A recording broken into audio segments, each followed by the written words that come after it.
விக்ரம் மாமா இந்த கடனை எப்ப வாங்கினாருன்னு உங்களுக்கு தெரியணும், அவ்வளவுதானே? அது மட்டும் இல்ல ஐஸ்வர்யா, இவ அந்த 40 கோடியை எதுக்கு வாங்கினா, என்ன பண்ணான்னு அதுவும் தெரிஞ்சாகணும்.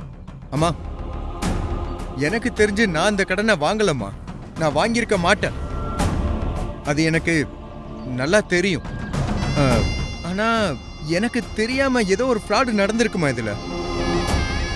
அம்மா, எந்த ஆதாரம் இல்லாம ஒருத்தர் மேல பழியெல்லாம் சொல்லக்கூடாது. இப்படி காவேரி தான் ஃப்ராடு பண்ணான்னு எதை வச்சு நீங்க சொல்றீங்க? இதோ கொழுக்கட்டிய முழுங்கின மாதிரி வாயை திறக்காம நின்னுட்டு இருக்காளே,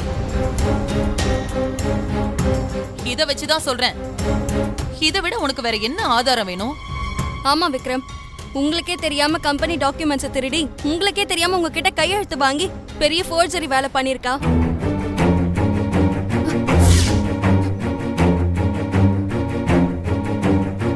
நீங்களே யோசிச்சு பாருங்களேன். ஆன்ட்டி சொல்ற மாதிரி மத்தவங்களுக்கு கடன் கொடுக்கற அளவுக்கு நம்ம கிட்ட பணம் இருக்கும் போது நீங்க எதுக்கு ஃபைனான்ஸ் கம்பெனில கடன் வாங்கணும்?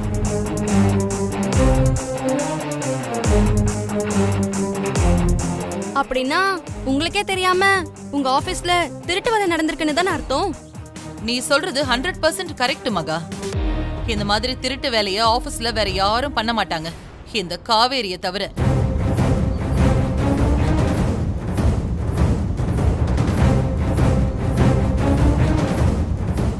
ஏய், இந்த நீலி கண்ணீர் சிந்தி நடிக்கிற வேலையெல்லாம் இங்க வேண்டாம். ஒழுங்கா உண்மையை ஒத்துக்கோ. அம்மா, அம்மா ப்ளீஸ்மா, நீங்க பேசுனது போதும். இனிமே அவங்க பேசட்டும். அவங்க பேசினாதான் உண்மை என்னன்னு தெரியும். நீங்க கொஞ்ச நேரம் பேசாம இருங்க. காவேரி ப்ளீஸ், நீங்க ஏதாச்சும் கொஞ்சம் பேசுங்க. நான் கடனை வாங்கினேன்னா இல்லையா? என்ன நடந்துச்சு காவேரி? ஏதாச்சும் பேசுங்க தெரிஞ்சத. இல்லைனா இவங்க சொல்ற மாதிரி தேவையில்லாம உங்க மேலதான் பழி விழுந்துரும். ஆமா காவேரி, மாமா சொல்ற மாதிரி உனக்கு தெரிஞ்சதை சொல்லு, இல்லனா எல்லாத்தையும் நீதான் பண்ணனு உன் மேல பழிய தூக்கி போட்டுருவாங்க. என் கண் முன்னாடி இவளை நிக்க வச்சு கேள்வி கேட்கறாங்களே, நான் என்ன பண்ணுவேன்? கடவுளே, உனக்கு கண் இல்லையா? என் பிள்ளைய எப்படியாச்சும் உங்ககிட்ட இருந்து காப்பாத்து. காவேரி, நீங்க இதுக்கு மேலே இப்படி அமைதியா இருக்கிறதுல எந்த நியாயமும் இல்லை. நீங்க பேசினாதான் இதுல மறைஞ்சிருக்க உண்மை என்னன்னு தெரிய வரும். இத பாருங்க, இல்லைன்னா நானே உங்களை சந்தேகப்படுற மாதிரியான சிச்சுவேஷன் வந்துடும்.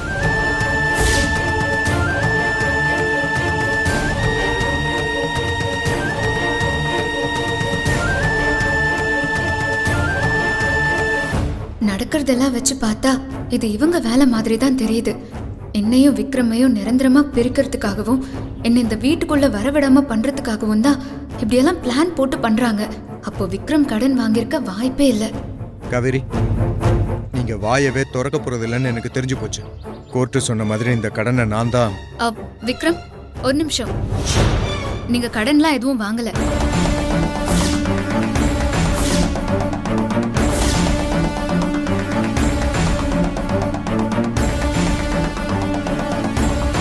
எனக்கு தெரிஞ்சு நீங்க எந்த கடனும் வாங்கல விக்ரம். மகா பழசெல்லாம் மறந்துருந்தா கூட கடன் வாங்கலைங்கிற விஷயத்த கரெக்டா சொல்றாளே. என்ன சொல்றீங்க காவேரி? நான் கடன் வாங்கலையா? அப்புறம் எப்படி நான் கடன் வாங்கினேன்னு சொல்லி ஆபீஸை சீல் வைக்க வந்திருக்காங்க? விக்ரம், அதான் எனக்கும் புரியல. ஆனா நீங்க எந்த கடனும் வாங்கலங்கறத மட்டும் என்னால ஷியோரா சொல்ல முடியும். ஏய், என்ன பைத்தியம் மாதிரி வளர்ற? கோர்ட் ஆர்டரை காட்டி ஆபீஸ்க்கு சீல் வச்சிட்டாங்க. இப்போ வந்து விக்ரம் கடன் வாங்கலன்னு சொல்லிட்டு இருக்க. அந்த ஃபைனான்ஸ் கம்பெனிக்காரங்க நம்மள ஏமாத்தலாம், கோர்ட் நம்மள ஏமாத்த முடியுமா? கரெக்ட் மகா, நீ சொல்றது ரொம்ப சரி. கோர்ட்ல கேஸ் போடும்போதே கடன் சம்பந்தப்பட்ட எல்லா டாக்குமெண்ட்ஸையும் சப்மிட் பண்ணி தான் ஆர்டரே வாங்க முடியும். அப்படி இருக்கும்போது வாங்காத கடனை வாங்கின மாதிரி எப்படி சொல்ல முடியும்? அப்படி சொன்னா கேஸ் போட்டு அவங்க தான் மாட்டுவாங்க. அவங்க சப்மிட் பண்ண டாக்குமெண்ட்ஸ் டூப்ளிகேட் டாக்குமெண்ட்ஸா கூட இருந்திருக்கலாம்ல. தெரியாம கோர்ட்டும் ஆர்டர் போட்டிருக்கலாம்ல. கோர்ட்ல டூப்ளிகேட் டாக்குமெண்ட்ஸ் சப்மிட் பண்ணி ஆபீஸையே சீல் வைக்கிற அளவுக்கு ஆர்டர் வாங்க முடியுமா? அதெல்லாம் சாத்தியமா? என்ன சின்ன புள்ளத்தனமா சொல்லிட்டு இருக்க? ஆஹா இல்லங்க, வாங்காத கடனுக்கு ஆபீஸ சீல் வைக்க வராங்கன்னா அவங்க கோர்ட்டையே ஏமாத்திருக்காங்கன்னு தான் அர்த்தம். என்னது, கோர்ட்டையே ஏமாத்திருக்காங்களா? ஆமா மேடம், அவங்க கோர்ட்டையே ஏமாத்திருக்காங்க தான். அவங்க சப்மிட் பண்ண எல்லா டாக்குமெண்ட்ஸும் போலி தான்.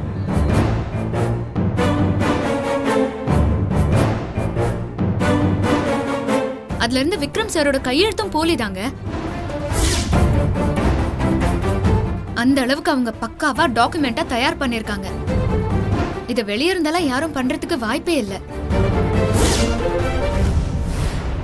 நமக்கு வேண்டப்பட்ட யாரோ ஒருத்தன் தான், யாரோ ஒருத்தி தான் இந்த வேலையை பண்ணிருக்காங்க.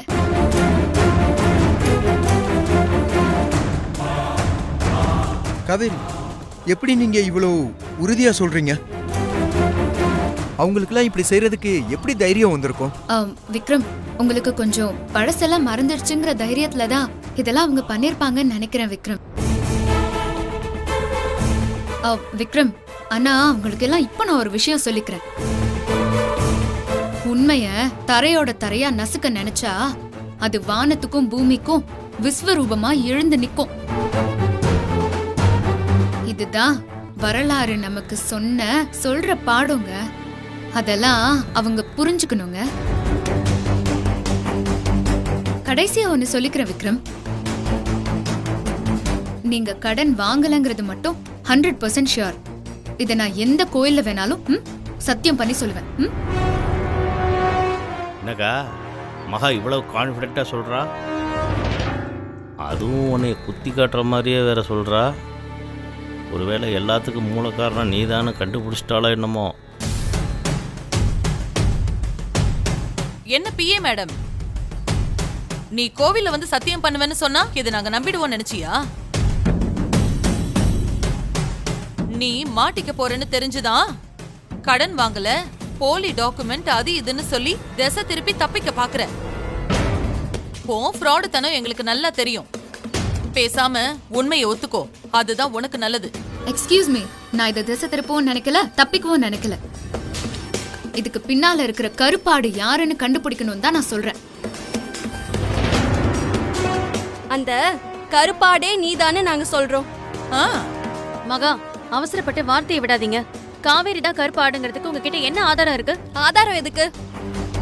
அவங்க பேசுறத வச்சு உங்களுக்கு தெரியலையா என்ன? இவ்ளோ நேரம் அமைதியா இருந்தவங்க மாட்டிக்க போறோம்னு தெரிஞ்ச உடனே கொந்தளிக்கிறாங்க பாத்தீங்களா? அத வச்சுதான் நான் சொல்றேன்.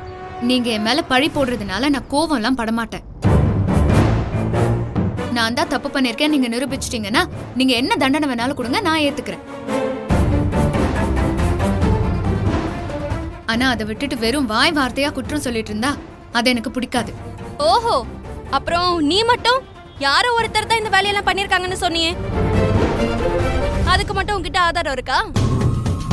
நீ மட்டும் ஒருத்தங்க மேல 19 குற்றம் சொல்லுவ, அதையே நாங்க சொன்னா அது உனக்கு பிடிக்காதுன்னு சொல்வியா? எங்க, நான் பொதுவாலாம் எதுவும் குத்தம் சொல்லலைங்க. எனக்கு அவங்க மேல சந்தேகம் இருக்கு, அதனாலதான் நான் அப்படி சொல்றேன். நாங்களும் அதையே தான் சொல்றோம். உன் மேல எங்களுக்கு சந்தேகம் இருக்கு. சந்தேகம் இருந்தா ப்ரூவ் பண்ணுங்க. நாங்களும் அதே தான் சொல்றோம், நீ நிரூபி. யார் மேல உனக்கு சந்தேகம் இருக்குன்னு சொன்னியோ அவங்க தான் இந்த வேலையெல்லாம் செஞ்சாங்கன்னு நீ நிரூபி. சரி, நான் ப்ரூவ் பண்றேன். ஆனா உடனே எல்லாம் என்னால ப்ரூவ் பண்ண முடியாது, எனக்கு கொஞ்சம் டைம் வேணும். ஆஹா, விக்ரம் பாத்தீங்களா ஜெகா வாங்குறாங்க. பண்றது எல்லாத்தையும் பண்ணிட்டு இப்போ நல்லவ மாதிரி நடிக்கிறியா? விக்ரம், நான் இதுல இருந்து தப்பிக்கணும்ல எதுவும் நினைக்கல விக்ரம். எனக்கு கொஞ்சம் டைம் கொடுங்க. எனக்கு ரொம்பலாம் டைம் வேண்டாம், எனக்கு எக்ஸாக்ட்டா ஒரு 4 hours டைம் கொடுங்க போதும். அந்த நேரத்துக்குள்ள இதை யார் பண்ணாங்க என்னங்கறத நான் கண்டுபிடிக்கிறேன் விக்ரம். என்ன காவேரி, பொருளை திருடினவன் போலீஸ் உத்தியோகத்தையும் என்கிட்டயே கொடுங்க, குற்றவாளிய நான் கண்டுபிடிக்கிறேன்னு சொன்னானா? அந்த மாதிரி சொல்ற? விக்ரம், நான் இவங்க பேசுறதெல்லாம் கேட்க போறது இல்ல. எனக்கு கொஞ்சம் டைம் சொல்ல முடியுமா? 12 o'clock. 12 o'clock. எக்ஸாக்ட்டா நான் 4 மணிக்குள்ள ஆபீஸ்ல வச்ச சீலை ஓபன் பண்ண வைக்கிறேன். இதுக்கு காரணமானவங்களையும் நான் கண்டுபிடிக்கிறேன். ஓகேங்களா? அதெல்லாம் முடியாது காவேரி. உனக்கு 4 மணி நேரம் டைம் கொடுத்தா நீ ஊரை விட்டு ஓடிடுவ. உன்னை பத்தி எங்களுக்கு தெரியாதா? மாப்பிள, இந்த பொண்ணு ஊரை விட்டுலாம் ஓட மாட்டான். அவளுக்கு கொஞ்சம் டைம் கொடுங்க. அதெல்லாம் கொடுக்க முடியாது. இவ தான் செஞ்ச தப்ப மறைக்கிறதுக்காக தான் டைம் கேக்குறா. நீ கொடுக்க முடியாதுன்னு சொல்லு. அம்மா, அத்தை, நீங்க எதுக்கு அது பயப்படுறீங்க? ஆபீஸ்ல வச்ச சீலை 4 மணி நேரத்துல ஓபன் பண்ண வைக்கிறேன்னு சொல்றா. அப்படி பண்ணா நல்லது தானே? 4 மணி நேரம் டைம் கொடுக்கறதுல உங்களுக்கு என்ன வந்துட போகுது? அதான பிரச்சனை. மகாவை பற்றி எங்களுக்கு தெரியாதா என்ன? மகா சொன்ன மாதிரி செஞ்சிருவா. அப்படி உண்மையை கண்டுபிடிச்சிட்டா அக்கா தானே மாட்டோம். விக்ரம், இதெல்லாம் சரியா வராது. நீ வா, நாம ஸ்டேஷனுக்கு போய் ஒரு கம்ப்ளைண்ட் பண்ணிடலாம். யாரு தப்பு பண்ணான்னு போலீஸ் கண்டுபிடிக்கட்டும். ஆமா விக்ரம், ஆன்ட்டி சொல்றதா சரி. வாங்க நம்ம ஸ்டேஷன் போலாம். அத்தை, எதுக்கு நீங்க காவேரி சொல்றதுக்கு ஒத்துக்கவே மாட்டேங்கிறீங்க? அதெல்லாம் ஒத்துக்க முடியாது.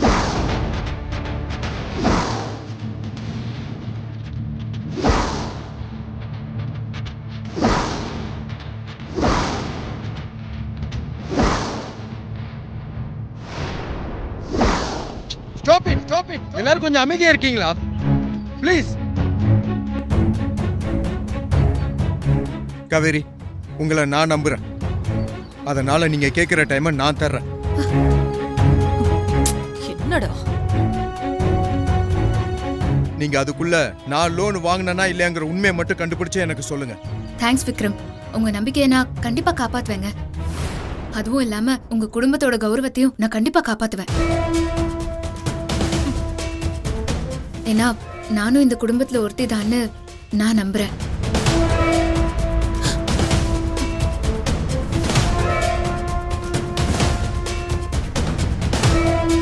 அதனால இந்த குடும்பத்தோட மானம் காத்துல பறக்காம காப்பாத்த வேண்டிய பொறுப்பு எனக்கு இருக்கு. அதை நான் நிச்சயமா செய்வேன் விக்ரம். இன்னும் கொஞ்ச நேரத்துல நான் சொன்ன அந்த கருப்பாடு யாருன்னு உங்களுக்கே தெரிய வரும். அதுக்கப்புறம் அந்த கருப்பாடை நான் கசாப்பு கடைக்கு அனுப்பி வைக்கிறேன் பாருங்க. ஏய் நில்லு, ஒரு நிமிஷம் இரு. நீ கசாப்பு கடைக்கு அனுப்பி வைக்கிறதெல்லாம் அப்புறம் பாத்துக்கலாம். உனக்கு கொடுக்கற இந்த 4 மணி நேரத்துக்குள்ள உன்னால கண்டுபிடிக்க முடியலன்னா என்ன பண்ணுவ? அத சொல்லிட்டு போ. அதுக்கு வாய்ப்பு இல்லைங்க. கண்டிப்பா நான் கண்டுபிடிச்சிருவேன். உன்னோட நம்பிக்கையை நான் பாராட்டுறேன் காவேரி. ஆனா ஒருவேளை உன்னால கண்டுபிடிக்க முடியலன்னா?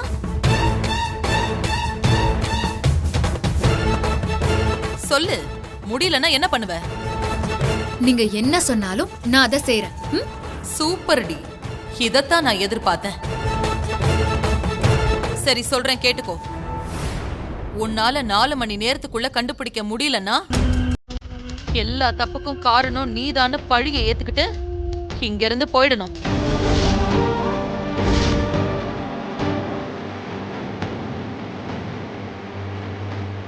அதுக்கப்புறம் இந்த வீட்டு பக்கம் இல்ல, எங்க ஆபீஸ் பக்கம் கூட நீ வரக்கூடாது. ஆன்ட்டி, அது மட்டும் பத்தாது. பண்ண தப்புக்கு கோர்ட்ல நிறுத்தி தண்டனை வாங்கி கொடுத்து ஜெயில களி திங்க வைக்கணும். அதையும் பாத்துடலாம். யாரு களி திங்க போறா, யார் இந்த வீட்டை விட்டு போக போறாங்கன்னு பாத்துடலாம். காவேரி, உன் மேல எனக்கு நிறைய நம்பிக்கை இருக்கு. நீ சொன்ன மாதிரி சாதிச்சு காட்டுவேன். நீ போயிட்டு வாமா. என்ன ஜோதி, என்னவோ நீங்க பெத்த பொண்ணு மாதிரி ஆசீர்வாதம் எல்லாம் பண்றீங்க. ஆமா, நீ சொன்னாலும் சொல்லாட்டியும் காவேரிய நான் என் பெத்த பொண்ணு மாதிரி தான் பாக்குறேன். அதுல உனக்கு என்ன பிரச்சனை? காவேரி, அம்மா சொன்ன மாதிரி உனக்கு தான் வெற்றி. நான் உன் அக்காவா சொல்றேன், நீ போயிட்டு வா.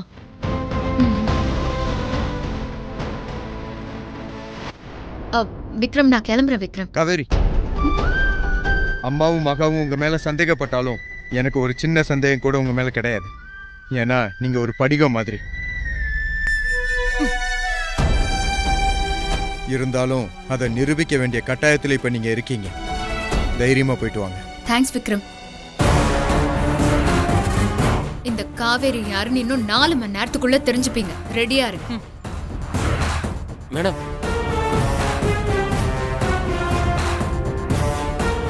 என்னக்கா மகா இப்படி சவால் விட்டு போறா? ஒருவேளை நீ தான் எல்லாத்துக்கும் காரணம் கண்டுபிடிச்சிருவாளோ? கிழிப்பா, அவளால ஒரு ஆணையும் புடுங்க முடியாது. விக்ரம் வா, நாம உள்ள போலாம். என்ன விக்ரம், வா உள்ள போலாம்.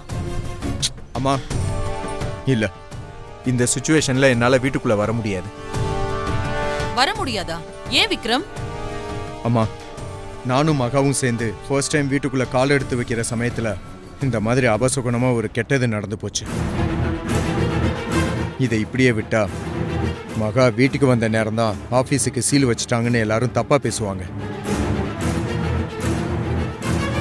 அந்த பேரு இந்த மகாக்கு வர வேண்டாம். முதல்ல இந்த பிரச்சனை சால்வ் ஆகட்டும். ஆபீஸ்க்கு வச்ச சீலு ஓபன் ஆகட்டும்.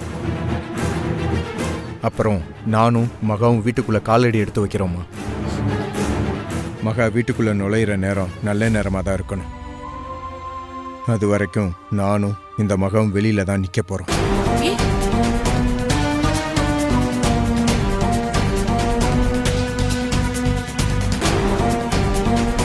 விக்ரம், இந்த சென்டிமெண்ட் எல்லாம் வேண்டாம். இந்த பிரச்சனை எப்போ சால்வ் ஆகும்னு யாருக்குமே தெரியாது. நீங்க வாங்க, நம்ம உள்ள போலாம். நோ, எனக்கு அந்த காவேரி மேல நம்பிக்கை இருக்கு. அவங்க எப்படி 4 மணி நேரத்துக்குள்ள நான் கடனை வாங்கலன்னு நிரூபிச்சிருவாங்க. அவங்க நிரூபிச்ச பிறகுக்கு அப்புறம் தான் நான் அந்த வீட்டுக்குள்ள வருவேன். அது வரைக்கும் நான் அங்கே தான் இருப்பேன். உனக்கு வேணா நீ உள்ள போலாம்.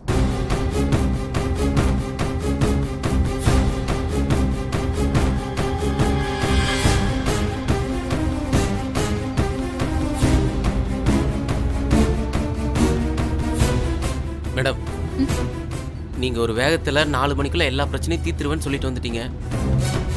ஏன் மேடம், உண்மையிலே பிராக்டிக்கலா அதெல்லாம் முடியுமா மேடம்? நான் ஒரு வேகத்துல சொல்லிட்டு வரல விக்கி, நல்லா யோசிச்சு தான் சொல்லிட்டு வந்திருக்கேன். 4 மணிக்குள்ள நான் சொன்ன மாதிரி அந்த கடனுக்கும் விக்ரமுக்கும் எந்த சம்மந்தமும் இல்லைன்னு நான் நிச்சயமா நிரூபிக்கிறேன். மேடம், அதான் கேக்குறேன், அது எப்படி முடியும்? அதுவும் 4 மணிக்குள்ள முடியும்னு நினைச்சா எல்லாமே முடியும் விக்கி. மேடம், அதான் எப்படி முடியும்னு கேக்குறேன். நான் சொல்றத கேளுங்க.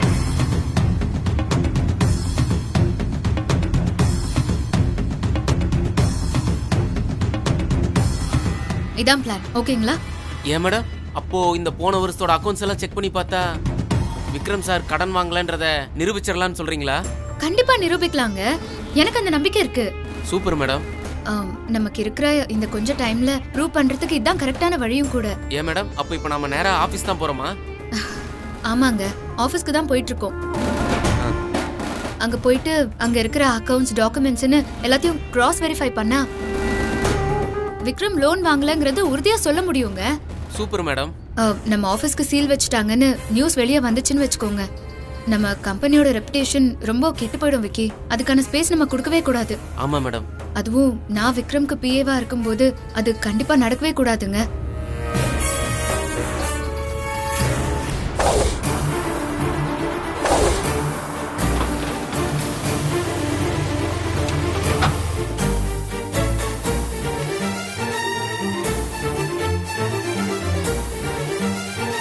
இப்ப பாஸ் வந்துருவாருல. அங்க பாருங்க, மகா மேடம் வந்திருக்காங்க. இதுவா மேடம்? மகா மேடம் எப்போ வந்தாங்க? வெளிநாடு போயிருக்கிறதா தானே சொன்னாங்க. தெரியல, ஆனா கரெக்ட் டைம்க்கு வந்திருக்காங்க. இனிமே பாரு என்ன நடக்க போகுதுன்னு. வா சரி, போலாம். வாங்க மேடம், நல்ல நேரத்துல வந்தீங்க. விக்ரம் சாருக்கு ஃபோன் பண்ண, அவர் இன்னும் வரல. நல்ல வேளை நீங்களாவது வந்தீங்களே. ஆமா மேடம், எங்களுக்கு என்ன பண்றதுனே தெரியல. நீங்க தான் மேடம் ஏதாவது பண்ணணும். நாங்களும் எவ்வளவு சொல்லி பார்த்துட்டோம் மேடம், அவங்க கேட்கவே இல்லை மேடம். கோர்ட் ஆர்டர் அது இதுன்னு சொல்லி எங்களை அடிச்சு வெளியில தருத்திட்டாங்க மேடம். யாரும் எதுவும் கவலைப்படாதீங்க, அதான் நான் வந்துட்டேன்ல, இனிமே நான் பாத்துக்கிறேன். அவங்க எல்லாம் எங்க இருக்காங்க?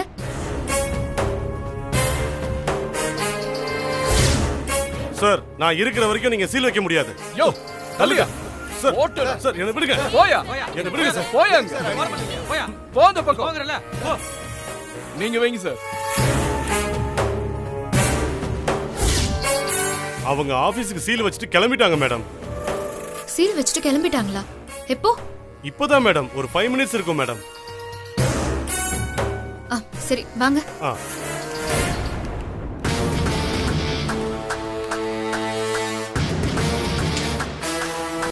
மேடம், இப்போ என்ன பண்றது மேடம்? இவ்வளவு பெரிய பூட்டா போட்டு போயிட்டாங்க.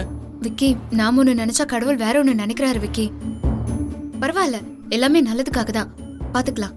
ஏன் மேடம், அப்போ இந்த ஆபீஸ்க்குள்ள இருக்கிற டாக்குமெண்ட்ஸ் எல்லாம் எடுத்து வெரிஃபிகேஷன் பண்ண முடியாதா? விக்கி முடியாதுங்க. கோர்ட் ஒரு பில்டிங்கை சீல் வச்சதுக்கு அப்புறம் அவங்களே வந்து அதை ஓபன் பண்ற வரைக்கும் வேற யாரும் அதுல கை வைக்கவே முடியாது. அதையும் மீறி நம்ம கை வச்சோன்னு வச்சுக்கோங்களேன், அது ரொம்ப பெரிய குத்தமாயிரும். குத்தமா? மேடம், அப்போ உள்ள மாட்டிட்டு இருக்கிற டாக்குமெண்ட்ஸ் எல்லாம் பார்க்கிறதுக்கு என்னதான் வழி?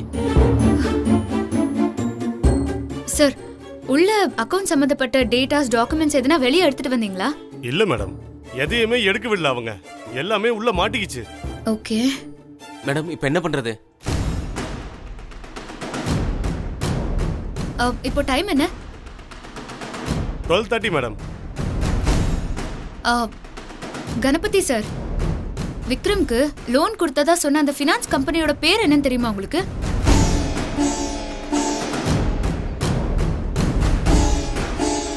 Madam, RK finance madam.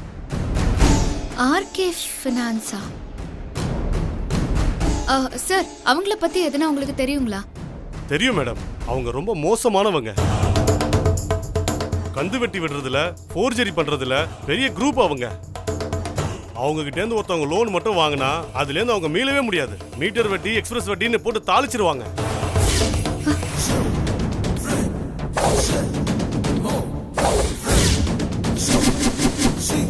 உடம்புல கேன்சர் வர்றதும் ஒண்ணுதான், அவங்க கிட்ட லோன் வாங்குறதும் ஒண்ணுதான். ரெண்டுமே உசுர எடுத்துரும். மேடம், விக்கி, அவன் கொடுத்த கடனை வசூலிக்கிற விதமே வித்தியாசமா இருக்கும் மேடம். சமூகத்துல உறவுக்காரங்க மத்தியில கடன் வாங்கினவங்களை அவமானப்படுத்தி, அசிங்கப்படுத்தி, சொத்து மொத்தத்தையும் வித்தாவது அவங்க வாங்கின கடனை அடைச்சிடணும்ன்ற எண்ணத்தை உருவாக்கிடுவான். அவங்கள்ட்ட கடன் வாங்கி அழிஞ்ச குடும்பங்கள் ஆயிரக்கணக்கில் இருக்கு மேடம். கொஞ்சம் கொஞ்சமா சொத்து எல்லாத்தையும் மிரட்டி எழுதி வாங்கிடுவான்.